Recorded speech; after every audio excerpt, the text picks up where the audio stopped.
Um, Hi and welcome to the Recovery Roundtable Supply Shortage Edition. I'm Alain Kapatashungu, and I'd like to welcome Bess Freedman, Chief Executive Officer at Brown Harris Stevens, Jack Cotton, Luxury Real Estate Agent at Sotheby's International Realty, and Mark McLaughlin, who's Chief Real Estate Strategist at Compass. I am sure you guys know this saying, in the midst of every crisis lies great opportunity. That's from Albert Einstein. So just gonna get us started right away. I'm really excited about this roundtable because we've been hearing a lot from not only our customers but also our community about how the market being tied in certain areas has been hard for them. So it's exciting to be able to hear from you guys, your perspective, but also what you're seeing on the ground. So to kind of get us started, in no particular order, by the way, what are you doing to help your agents understand the mindset of potential sellers in the current inventory market? I'm going to let one of you guys go first. I seem to talk all the time, so I'm going to No particular order. Okay. It's the question, what are we doing to prepare our professionals for the inventory conversation? Absolutely. To help your agents understand the mindset of, potential sellers as it pertains to the markets that we're in. Yeah, so the potential sellers obviously are situated in a rather favorable position, and they have to be counseled and coached to appropriately price their asset to attract this demand, and then once it's there, to act swiftly to meet up an offer that has the attributes of it that meet their criteria. The greatest thing they generally go through is, where am I going to go if I sell my home? And do I buy before I sell? Do I sell and then buy and rent back? And that's, a case by case situation. But they definitely, if they haven't sold a home in the last 3 years, they will not be used to the velocity of the market. Okay. Awesome. So true. And, a lot, the question you asked, what are we advising? Like, what are we telling agents? It's really what are agents telling us, because they're out there, doing the hustle every day, and they have a sense of really what's going on in the market more than anything. And we just see kind of the results. But it's really just, it's a good thing is that it's not a demand issue. It's a supply issue more than anything, but things are moving, things are moving. There's a good, except for certain pockets, at least in New York City, that is the case. Got it. So I'm not a manager, I'm an agent, but I do talk to a lot of agents around the country and in my own company. And I begin by having them watch a video of National Geographic of a white shark feeding, where the mouth opens wide, it tears in, you see the eyes roll up in the back of its head in pure ecstasy as it tears into its prey. And that's sort of the same mindset that we see with sellers right now. They are just so excited about, tearing into this market and tearing as much money as they can out of a buyer. And sometimes their expectations as this market continues to unfold, I thought it would be over long before now, but the eyes are rolling further back into the head and the expectations are getting more and more unrealistic as we move forward. But it's a process of teaching them what their expectations should be, which are great in this market, but not the sellers, as usual, are sort of going at a higher rate of increase than the buyers are in terms of their expectations. Good. You have to bring them back. You have to bring them back to earth. But I think what everyone's forgetting, it doesn't really affect my market that much, but I would imagine in New York and in California, it has more of a difference, is whatever you say about the market now, and it's really strong, and the demand is really high. But my impression is that so far, there's been zero participation from international buyers. Right. And once the vaccines kick in and people can start to travel and come back to this country, can you imagine what's going to happen to our demand when they show up? Right. Yeah, I hope you're right about that, Jack. I hope you're right. Yeah. New York City would benefit from that in a pretty incredible way, wouldn't it, Bess? Yeah, because, it's been completely quiet on that front for years. Okay. And so to have that influx again, and already in a very fluid, monumental market would be, it would be through the roof if we had that happen. And you're right, if we get people vaccinated and, things happen and fall into place, then yes, we could see a surge, I would hope, of international buyers. That could change everything in New York. But think of what's happened in the past 18 months, because I talked to a lot of buyers overseas who are just stuck there. And as bad as we had it here, and it was challenging, like in Germany, you can't go to the store without calling the police to get permission to go there first. In Cyprus, you can't even take a walk around your block. I mean, the Europeans have had such a more stringent crackdown than we have. I think they'd be chomping at the bit to come here once they're free to travel again. And I think you're going to see the demand. Again, we don't get a lot of international buyers. I think you guys will see the benefit from that. Yeah, I would say anecdotally, we just had our first sort of high-profile Australian buy a $22 million condo on the Wilshire corridor that he walked through with FaceTime. So he's still never seen it. And I think that's the first sign of formidable international capital that we've seen since, probably for 2 years. Okay. Oh, that's very, awesome. Gives me a lot of optimism. That's great to hear that.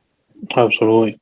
What do you think then, guys, is holding potential sellers from listing their homes, like in this market? What is holding them back, and what can we do to help them resolve concern about selling? Pretty much. What do you think that is? They don't have a lot. I mean, I was in Palm Beach last month, and what the agents shared with me is that they would like to sell, but they have no place to go to.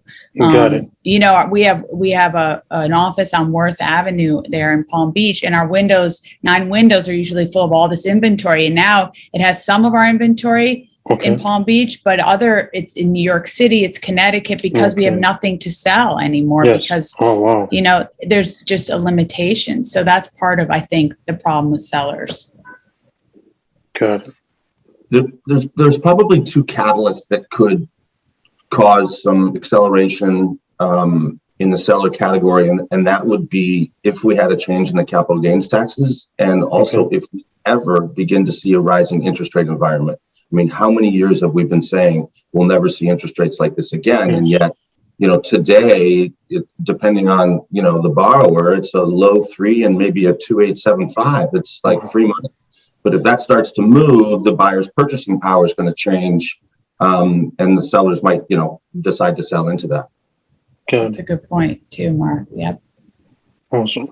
So what are some of the tools that you as manager, but also yourself, Jack? What are some of the tools that you are giving your agents to work with potential sellers to get listings? Like, are you looking more in this time into iBuyer, iTrade? Like, what are some of the tools that you are giving to those guys to just kind of help them through this market?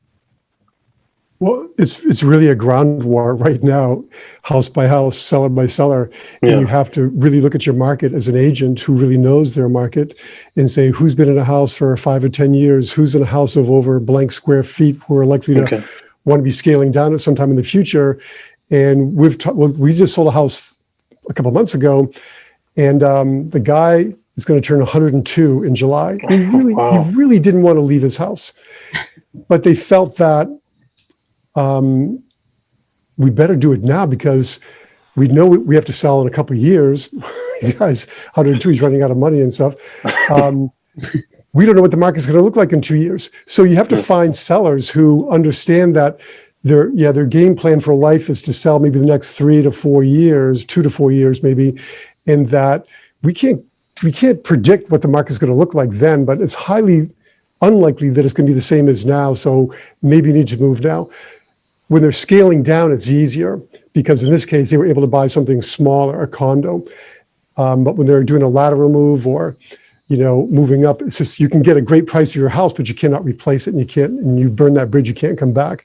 So in a second home market like mine, a lot of our sellers sadly are at the end of the line. So they've already gone to the great reward, or they're soon going to be there. So we're not really worried about where they're going to go next because we kind of know, and they need to get the house sold to clean up their estate, or their heirs are selling the house. So that's really what we're looking for is house by house. Who's been there a long time? Who's at the right demographic?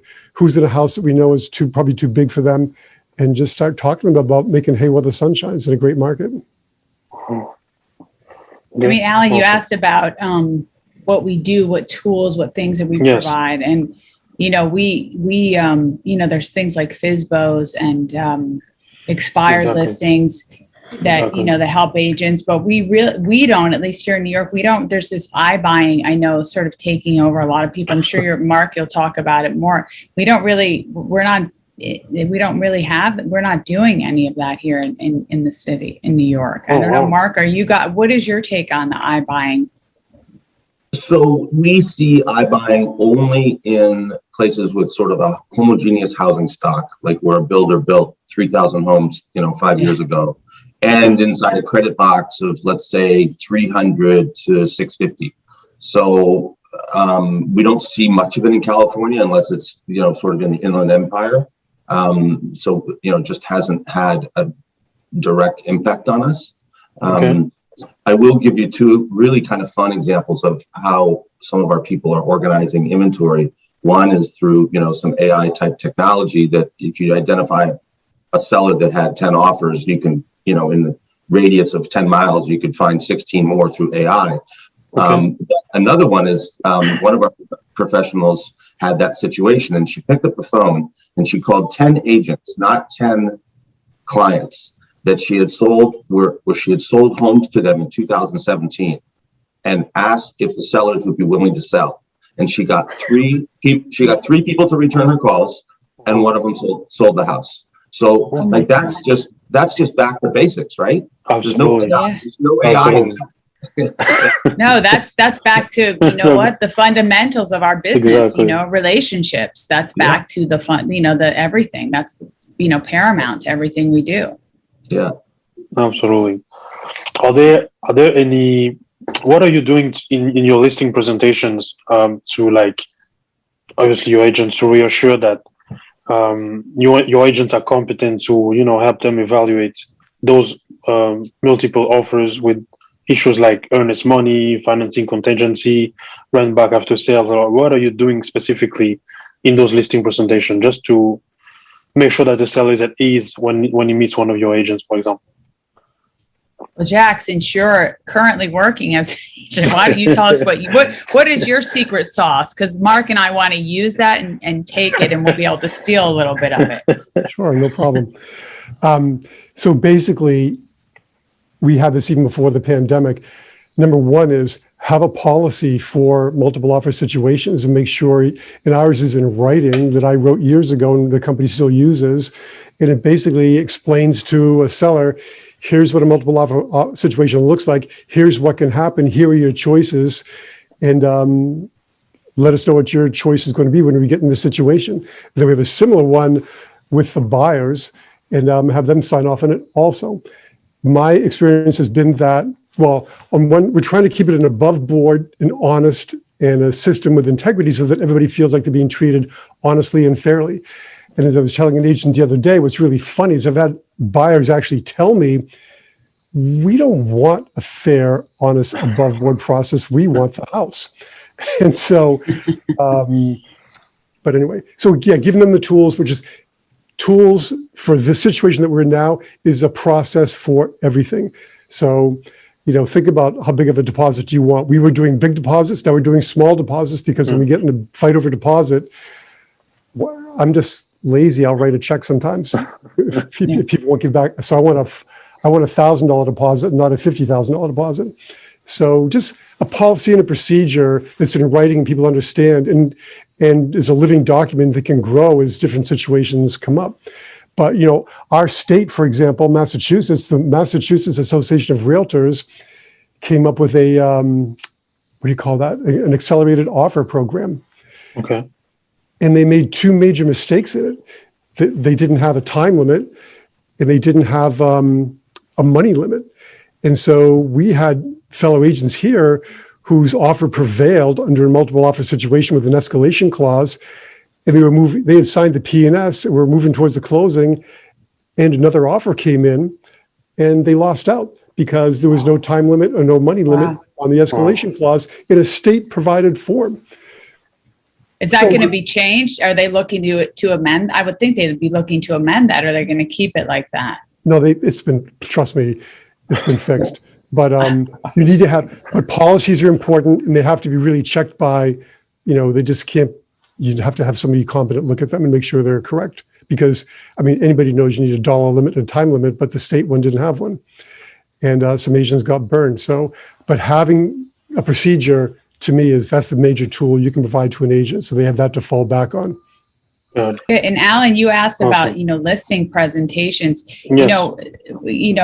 Listen, you can put together a fancy package and have photos and all this sort of stuff, and you want to go. But the key, I think, is always with sellers, they just want to know, they want to know comparables. They really want to know pricing and what you're basing that on, and that there's really substance behind that. And you show that to them with data. You show them what has sold, and, it's not an exact science, and you demonstrate that you're going to, put their property out there to as wide an audience as you can, and give great photographs and be available, be of service, show up as a professional. You do all those things. And I think there's no secret to it. It's just being a professional and having the information and being, punctual, all those things. I think that's really, I don't think there's any tricks to a listing presentation, although you can do electronically on your, there's all sorts of things that you can do, but every seller is different. Some sellers still do not want to deal with digital stuff, believe it or not, so it just depends. Oh yeah. There are some still that do things in the old fashioned way. So you have to communicate according to, we all do this. It's whatever your client wants, we adjust to. That's why they want to work with you, because we're people, Absolutely. Agreed. But hey, Jack, can I ask you a question, Jack? What are your observations of, in a second home market, like the demographic of the buyers from, say, 2019, and how did it change? Are the second homeowners actually now primary? Are they coming in and making Cape Cod their primary residence because they can? Well, they did temporarily because, at the end of last summer, they didn't leave. And so we had traffic all the time. We have a local private school here that was on the ropes financially, and their enrollment doubled. And the students were from Connecticut, from New York, from New Jersey, from Canada, because the school was open, for one thing. And so all the people didn't leave their summer home. So I don't think it's a long-term plan to be making it their year-round residence, but certainly the people never left. And the rentals that would typically end, our big money rental months are July and August, and then maybe 50% of that for September and October. But people were renting things all winter because, honestly, as bad as COVID was, we were so blessed here. We could go to the store. We could go for walks. We could ride our bikes. No one was chasing you down because you didn't have a mask on. It was really a great place to be in a pandemic. And it was terrible if you owned a restaurant or other kinds of hospitality industries. But for living, this was a great place to be because you have space, you have air. It's the most beautiful air in the world here on Cape Cod. So just getting back to listing presentations 1 second too, is I'm a real process person, maybe because I'm old and forgetful, but on the pricing thing, pricing is really a challenge because, again, the sellers have that shark feeding mentality. So we have a pricing process. So part of our listing presentation is, sellers have no idea. They know you're going to look at comps, they know you're going to do a CMA, but they don't really know how you work that all together into a suggested go-to-market price. So we teach them, well, these are the 7 steps we're going to take to come up with your suggested go-to-market price. Here's our process for getting your home ready for sale, our market preparation process. Here is our process for photography. Here's, what times of the day we're going to shoot this side of the house. And here's our process for setting up the right angles. So we just teach them, we're trying to be different and better and bring more value, because sellers think now also that, the market's so hot, you don't need to get paid as much because it's so easy right now. Absolutely. So we're trying to differentiate and prove to them that we are bringing value and we are not toll takers on the Get Your Home Sold highway. I like that. Not toll takers. Not that is takers, awesome. Absolutely. Right. Mark, what do you believe what role do you think have low interest rate play in this supply shortage? What do you think that, what role has it played, in your opinion? Well, I think it plays the obvious role of purchasing power. And then on the other side of that is this surge in demand as home prices keep rising, which obviously detracts from your purchasing power. So I think they're still incredibly attractive. We're seeing new household formations across the country in a way that we haven't seen them before, which is basically because I used to have to move close to my work center. Now I can move to wherever I can afford a home and still keep my job, whether that will last forever or not. But to be able to do that in the interest rate environment that we have is pretty special for a buyer. Awesome. And there again, agents have to be taught that in a market with financing where we never used to have financing, like everyone's getting a mortgage now, there's certain things you have to look out for. Like we're near the water, we need elevation certificates. And where before the people paid cash and that wasn't a big issue, you know, there's a lot of things you have to have lined up now with people getting financing because the rates are great, no question.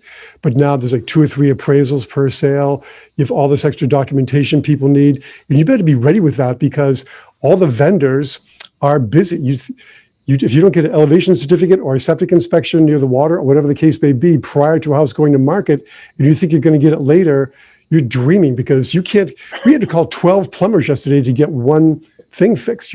Nobody has any time to do anything right now. So as an agent, you need to be preemptive and proactive in getting your homes ready for the market. It's not just about staging with, you know, flowers and stuff. You better have all the documentation ready because the banks, even when it's a private mortgage with JP Morgan or something, they want the paperwork they want when they want it, and you better have it.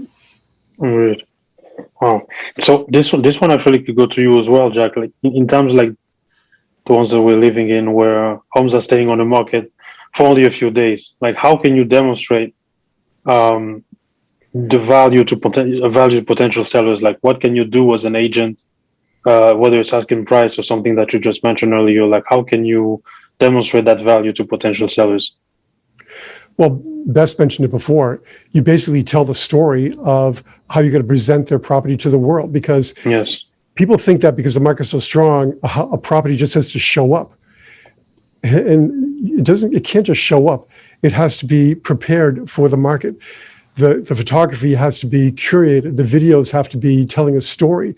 I mean, you know, you sold a house in California, you mentioned, Mark, sold for $22 million. Well, somebody must have done a phenomenal job on photography, on video, on Matterport, whatever the case may be, in putting a beautiful package together because just, you know, dropping a videographer and a photographer off at a house is not enough anymore. You need to be there to art direct because you know what makes the eyes of a buyer light up as an agent. The photographer doesn't, the videographer doesn't, the stager doesn't. You know what makes the eyes of a buyer light up, and you need to tell the seller that I'm here to art direct and control all these processes for you because I know.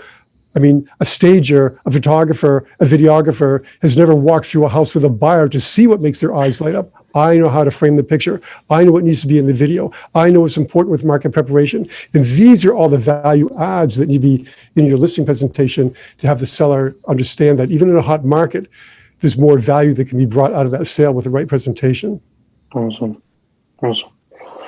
So to kind of continue on that, in terms where like new home builders may feel they may not need to work with a listing agent, what can an agent do to gain representation with builders? Like, what can you do to gain that representation with those builders where they feel like they may not need you anymore? Well, I think I don't think it's the norm that a resale agent is going to get a new home listing from a builder. But the relationship you have, if builders are intrinsic in your real estate community, if they're an important part of it, your relationship with those builders and the builders' on-site people is hypercritical because many of them don't have any inventory to sell. They've sold everything they built. Absolutely. Excuse me. They've sold everything they're building. Yeah. Huh.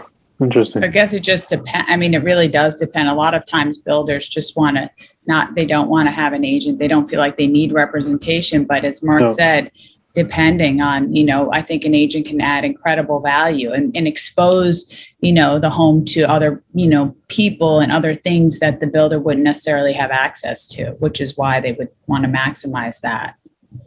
Awesome.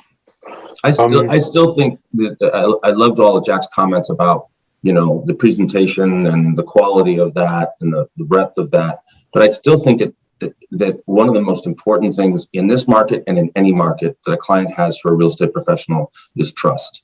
Doesn't matter whether the market's going up or down, but you pick the person with the best video that you trust. Agree. Yeah. Completely. Always. Can you identify like submarkets for your buyers where inventory is not as tight as in urban or suburban markets? Like, can you identify that? One of us can. But they don't want to go there. Submarkets. I mean, I think if there's any often. That would be New Jersey. New Jersey. Well, I think that actually Hoboken, certain areas, Montclair, those markets are incredibly, tight on supply. New York actually has good supply because before the pandemic, we had a bit of oversupply. So New York, even though you're not going to get a great discount, there is incredible opportunity in the market, in all areas of the market, depending. So, but I don't know about sub-markets. I don't know. Yeah, because in France, for example, here, obviously Paris concentrates everything. And then it's not something that is really popular to say, but in France, like there's Paris and then there's everybody else. And then, so I'm not saying it, it's just what people have been saying. So It's just that you have Paris and then you have, cities like Lyon, for example. I don't know how familiar you guys are with France, but those are still larger cities, but people are considering those markets sub-market. That's why I thought it was interesting to kind of see if that dynamic we have here in Europe is the same in the US. Well, John Burns, who runs a real estate consulting firm here in the US, put out a study about, 45 days ago about places where pricing was soft and inventory was better than the rest of the United States. Doesn't mean it was great. And they all had that same characteristic of urban high density. And yet, as soon as the vaccine started hitting the market, they all started coming back. And so I think it was just that cyclical nature of the pandemic in the urban high density areas. We definitely experienced it in 2 parts of California, but it's now back. And, I was in an elevator yesterday with 15 other people. When was the last, that hasn't happened in a while. Agreed. Feels like ancient history to be able to do that. Glad we're on Zoom. Absolutely. Are you seeing that? I'm curious, Mark and Jack, are you seeing that people are coming back into the offices more and more? We never left. Yeah, I know. Well, I did never left, but a lot of people were like out of here. We're probably experiencing 25 to 30% occupancy, something like that. Similar. We have a similar thing in New York too. Yeah. The question is, will we ever be back to, the COVID did so much benefit for our business in terms of it forced us digital, it forced us remote. We didn't get a choice. It wasn't, how would you like to handle this pandemic? Will we return to what was normal? Jack, I'd love to hear your thoughts on open houses. Open houses were like core to our business. And we just set records with no open houses. Will we go back to that, letting anybody walk through someone's home? But I'm in a second home market, and we have these issues already. Our people aren't here. So we were already doing virtual open houses. In fact, this is 47 years for me in the business. It was a big deal for us to present an offer by fax machine. And I think home markets were doing that before primary home markets were. So we've always had to adapt to people not being here. Our buyers are definitely not here because no one can afford to be here who lives here. They're all from outside the area. So we had a lot of the tools in place already. We just amped them up more and did them more exclusively. But lots of virtual open houses, lots of Zooming. And I can only think of maybe 1 or 2 times we sold a house sight unseen.